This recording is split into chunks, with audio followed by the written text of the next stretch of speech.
Que el Señor les bendiga. Es una bendición una vez más poder estar en este espacio, reflexiones dominicales de la Iglesia La Paz. En este día vamos a estar reflexionando en un tema muy importante, y es que los seguidores de Jesús debemos dedicarnos al servicio. El Señor Jesús en Mateo 20, 25, 26 y 27 dice lo siguiente: Jesús los llamó y les dijo: como ustedes saben, los gobernantes de las naciones oprimen a los súbditos y los altos oficiales abusan de su autoridad. Pero entre ustedes no debe ser así. Al contrario, el que quiera hacerse grande entre ustedes debe ser su servidor, y el que quiera ser el primero debe ser esclavo de los demás.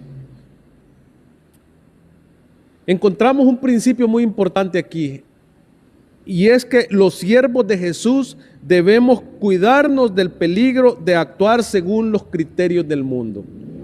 El Señor Jesús, cuando dice estas palabras, va rumbo a Jerusalén. Muy probablemente está a los alrededores de la ciudad de Jericó. Aquí vemos también en este pasaje en acción una ambición mundana que tenían sus discípulos. Y quiero que vayamos al versículo 20, unos versículos antes de la porción que acabamos de leer. Vean lo que aquí se desarrolla, vean esta historia que se va dando aquí en este momento. Versículo 20 dice: entonces la madre de Jacobo y de Juan, junto con ellos, se acercó a Jesús y arrodillándose le pidió un favor. Puede que hubiera una razón muy natural para que esta mujer hiciera esta petición a Jesús. Es probable que Santiago y Juan fueran parientes cercanos de Jesús. Según alguna evidencia que podemos ver en los evangelios, la mujer era hermana de María, es decir, que era tía de Jesús. Puede ser que creyera que su parentesco le daba derecho a un lugar especial en el reino. Entonces ella toma a sus dos hijos, quizás de la mano, llega a donde Jesús, se pone de rodilla y me imagino yo jalando ella a sus hijos también para que se arrodillen frente al Señor para hacerles la petición. Y entonces viene el Señor y les dice en el versículo 21, ¿qué quieres?, le preguntó Jesús. Vean la petición que hace esta mujer. Ordena que en tu reino uno de estos dos hijos míos se siente a la derecha y el otro a tu izquierda. Vean lo que está ocurriendo aquí. Muy probablemente ellos estaban queriéndose adelantar a los acontecimientos que quizás ellos pensaban que pronto ocurrirían. Si hacemos un poco de memoria, dentro de las personas más allegadas a Jesús, si bien es cierto, están ellos dos, Jacobo y Juan, pero también tenemos a Pedro. Muy probablemente lo que ellos querían es dejar fuera de esas posiciones importantes a Pedro y tomarlas ellas. Es que el que se sentaba a la derecha del gobernante era el hombre de confianza, y el segundo hombre de confianza de un gobernante se sentaba a su izquierda. Entonces ellos querían esa capacidad, ese poder de estar a ese nivel en el reino de los cielos.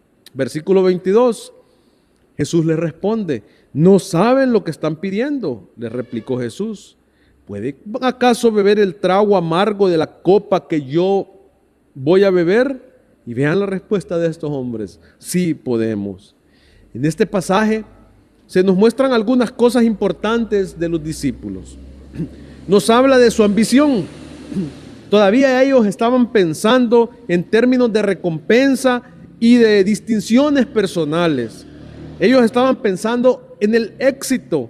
Querían que Jesús, por decreto real, les asegurara una vida de príncipes. Vean qué interesante lo que ellos pedían. Versículo 23. Ciertamente, les dice él, beberán mi copa, les dijo Jesús, pero el sentarse a mi derecha o a mi izquierda no me corresponde concederlo. Eso ya lo ha decidido mi Padre. Este pasaje también arroja luz sobre la vida cristiana. Jesús dijo que los que quisieran compartir su triunfo debían beber su copa. Pero ¿cuál es esa copa? Jesús se estaba dirigiendo aquí a Santiago y a Juan. Cuando nosotros observamos el fin de nuestro Señor Jesucristo, es de sufrimiento y de muerte, pero de luego resucitó con poder y gloria. Y observamos cómo realmente estos hombres sí bebieron esa copa también. Santiago o Jacobo, que es la misma persona, fue el primer mártir de la iglesia, el primero de los 12 que murió, atravesado, por cierto, por una espada. La copa fue rápida, digamos, por decir una palabra. Pero en el caso de Juan, él sufrió mucho más, fue metido a prisión. Es más, estando ya en edad avanzada, fue mandado al exilio, en donde el Señor le da la revelación del libro de Apocalipsis, allá en la isla de Patmos. Y observamos entonces cómo el apóstol Juan también tuvo que beber esa copa. Juan padeció, no como su hermano Jacobo, que murió al inicio de la iglesia, sino que murió ya al final casi del siglo I. Una vez encontraron una moneda romana con la esfinge de un buey. El buey estaba interesantemente en dos cosas en la moneda. A un lado estaba un altar y al otro lado estaba un arado. Y había una inscripción también en esa moneda que decía: dispuesto para cualquiera de las dos. El buey realmente tenía que estar listo, ya fuera para el momento supremo del sacrificio en el altar o ya fuera para la larga labor del arado en la granja. Beber la copa, queridos hermanos, quiere decir sencillamente seguir a Cristo donde quiera que Él quiera, donde quiera que Él nos guíe y ser como Él en cualquier situación que la vida nos presente. Este pasaje nos menciona también algo impresionante acerca de nuestro Señor Jesús. Nos muestra su amabilidad. Lo maravilloso de Jesús es que Él nunca perdió la paciencia, como quizás nosotros podemos perderla cuando alguien no ha entendido lo que le hemos querido decir. Él no se alteró. Aquí estaban estos dos hombres y su madre todavía hablando de puestos de honor en un gobierno y en un reino terrenal. Pero Jesús no se indignó ante su ceguera, ni se puso furioso por su necedad, ni desesperó por su incomprensión. Él, con amabilidad, con simpatía, con amor, nunca con una palabra de impaciencia o una palabra grosera, sino que Él se dirige a ellos para tratar de conducirlos a la verdad con mucha amabilidad y amor. Esta porción entonces debe hacernos reflexionar, queridos hermanos, en que es peligroso que los siervos de Cristo se vuelvan señores, actuando como el mundo lo hace. Por eso es que él continúa diciendo lo siguiente. Bueno, antes en el versículo 24 ocurre algo, claro, que se esperaba, lógicamente, una reacción de los discípulos. Versículo 24, cuando lo oyeron los otros 10, se indignaron contra los dos hermanos. Bueno, tenían razón. ¿Qué hacen estos queriendo sacar provecho de su parentesco con Jesús? Quizás pensaron. Pero vean cómo el Señor Jesús reacciona. Ya ha tratado amablemente a la madre y a los hijos, pero ahora llama también a los otros 10 y les dice, Jesús los llamó y les dijo, como ustedes saben, los gobernantes de las naciones oprimen a los súbditos y los altos oficiales abusan de su autoridad. Si bien es cierto, vivimos en este mundo, sin embargo, ya no compartimos los valores de este mundo. El apóstol Pablo, en su carta a los Colosenses, dice lo siguiente: con gozo, dando gracias al Padre, que nos hizo aptos para participar de la herencia de los santos en luz, el cual nos ha librado. Vean de qué nos ha librado. Nos ha librado de la potestad de las tinieblas, nos ha sacado de ahí. Pero ¿qué ha hecho? No solamente nos ha sacado, sino que nos ha trasladado al reino de su amado Hijo. Hermanos míos, ahora pertenecemos al reino de Dios, por tanto debemos comportarnos como tales, alejándonos de esos valores del presente siglo que es diabólico. El mismo Pablo dice en algún lugar que el presente siglo, el príncipe del presente siglo es Satanás. Queridos hermanos, los siervos de Jesús entonces debemos dedicarnos al servicio. La petición de Santiago y Juan naturalmente molestó a los otros discípulos. No comprendían por qué los dos hermanos habían de sacarle ventaja, aunque fueran primos de Jesús. No comprendían por qué a esos se les permitía presentar supuestos derechos a honores especiales. Jesús sabía lo que estaban pensando y les dirigió unas palabras que son las mismas bases de la vida cristiana. Versículo 26. Pero entre ustedes, vean qué palabras estas. Voy a repetir. Versículo 26. Pero entre ustedes no debe ser así. Al contrario, haciendo un contraste, por supuesto, entre lo que ya dijimos o dentro de lo que ya les dijo el Señor a ellos, de cómo se comportan los gobernantes y sus oficiales. Él dice, al contrario, el que quiere hacerse grande entre ustedes, deberá ser su servidor. En el mundo, dijo Jesús, es totalmente cierto que los grandes hombres están al control de los demás. Son hombres a cuya voz de mando los otros tienen que obedecer de inmediato y sin reproche. Hombres que con un mero gesto hacen que les suplan las más insignificantes necesidades. El mundo los considera grandes. Pero entre mis seguidores al servicio, el servicio es el único emblema de grandeza, dice el Señor. La grandeza entonces no consiste en obligar a otros a hacer cosas para uno, sino en hacer cosas para los demás. Y cuanto mayor es el servicio, mayor es el honor. Jesús usa entonces aquí una especie de gradación.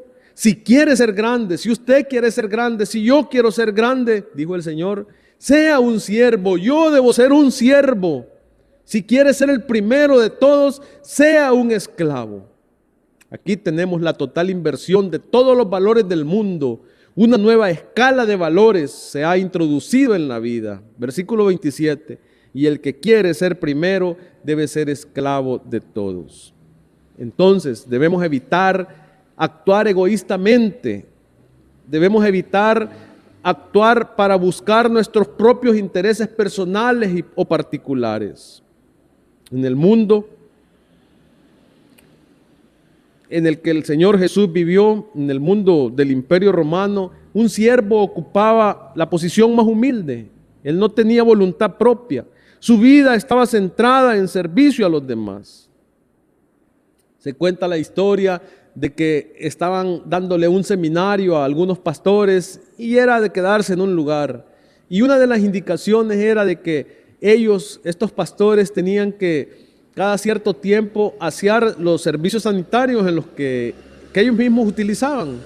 Y pidieron un listado para ver quién de ellos se iba a ofrecer de voluntario para hacer tal tarea.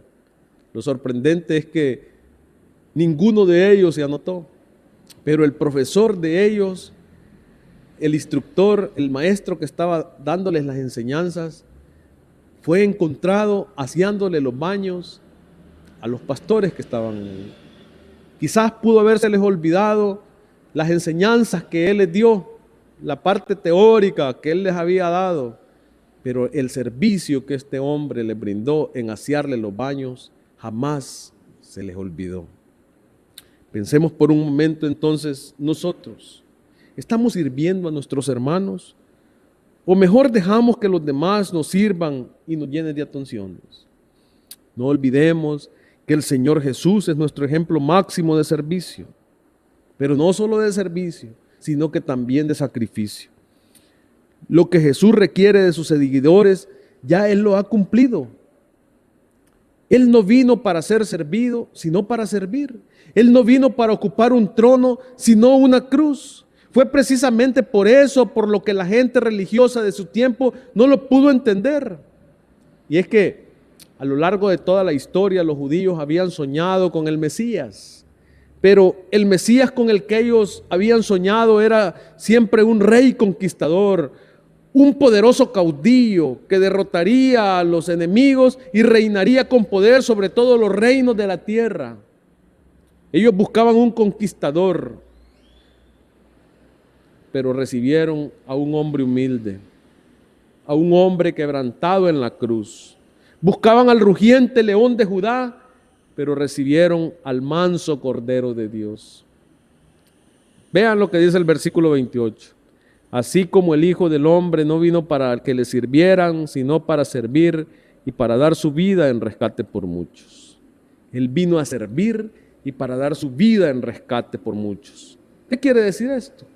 Sencillamente que los hombres estaban en las garras de un poder maligno del que no podían liberarse.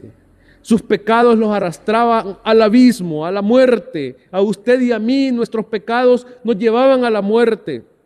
Nuestros pecados nos separaban de Dios. Nuestros pecados arruinaban la vida nuestra. Necesitábamos ser rescatados.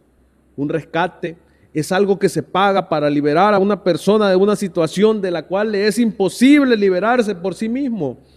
Por ejemplo, un grupo de delincuentes puede secuestrar a una persona y llevársela cautivo y piden un rescate. Los familiares hacen todo lo humanamente posible para conseguir el dinero del rescate y cuando las personas dan el dinero, la persona es liberada. Queridos hermanos, Jesús dio todo para traer a la humanidad de Dios a Dios y nosotros entonces debemos caminar en sus pasos.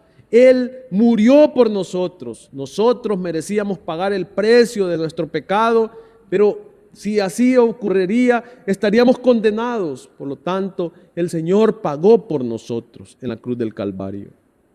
Los evangelios nos muestran esta verdad. Durante toda la narración nos encontramos al Señor Jesús sirviendo a las multitudes. Y hasta el último momento observamos sirviéndole a sus discípulos, lavándoles los pies. Vean ustedes, haciendo un trabajo de esclavos. Lo vemos voluntariamente también entregando su vida, muriendo en la cruz del Calvario por sus pecados y por mis pecados. Una vida realmente de servicio y de sacrificio. Si queremos ser los más importantes, no debemos comportarnos como el mundo. Más bien, debemos dedicarnos al servicio. No olvidemos que los valores del mundo no son compatibles con los valores del reino de Dios y que todo aquel que quiere ser el más grande debe dedicarse al servicio, no a que le sirvan, mucho menos a enseñorearse de los hermanos. Nosotros somos siervos de Dios y de su iglesia. La iglesia no pertenece a nosotros, nosotros pertenecemos a la iglesia. Los grandes en el reino son los que son pequeños en sus ojos y ese es el camino para llegar a ser los primeros. Es ponerse en el lugar de los últimos y de los siervos. La verdadera grandeza está en el humilde servicio a los demás. De ahí que nuestra obligación es imitar a Cristo nuestro Señor, quien no vino para ser servido, sino para servir y para dar su vida en rescate por todos. Vamos a orar.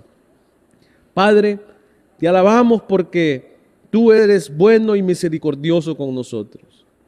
Te alabamos porque a través de Cristo nuestro Señor podemos entender cuál es el camino a seguir.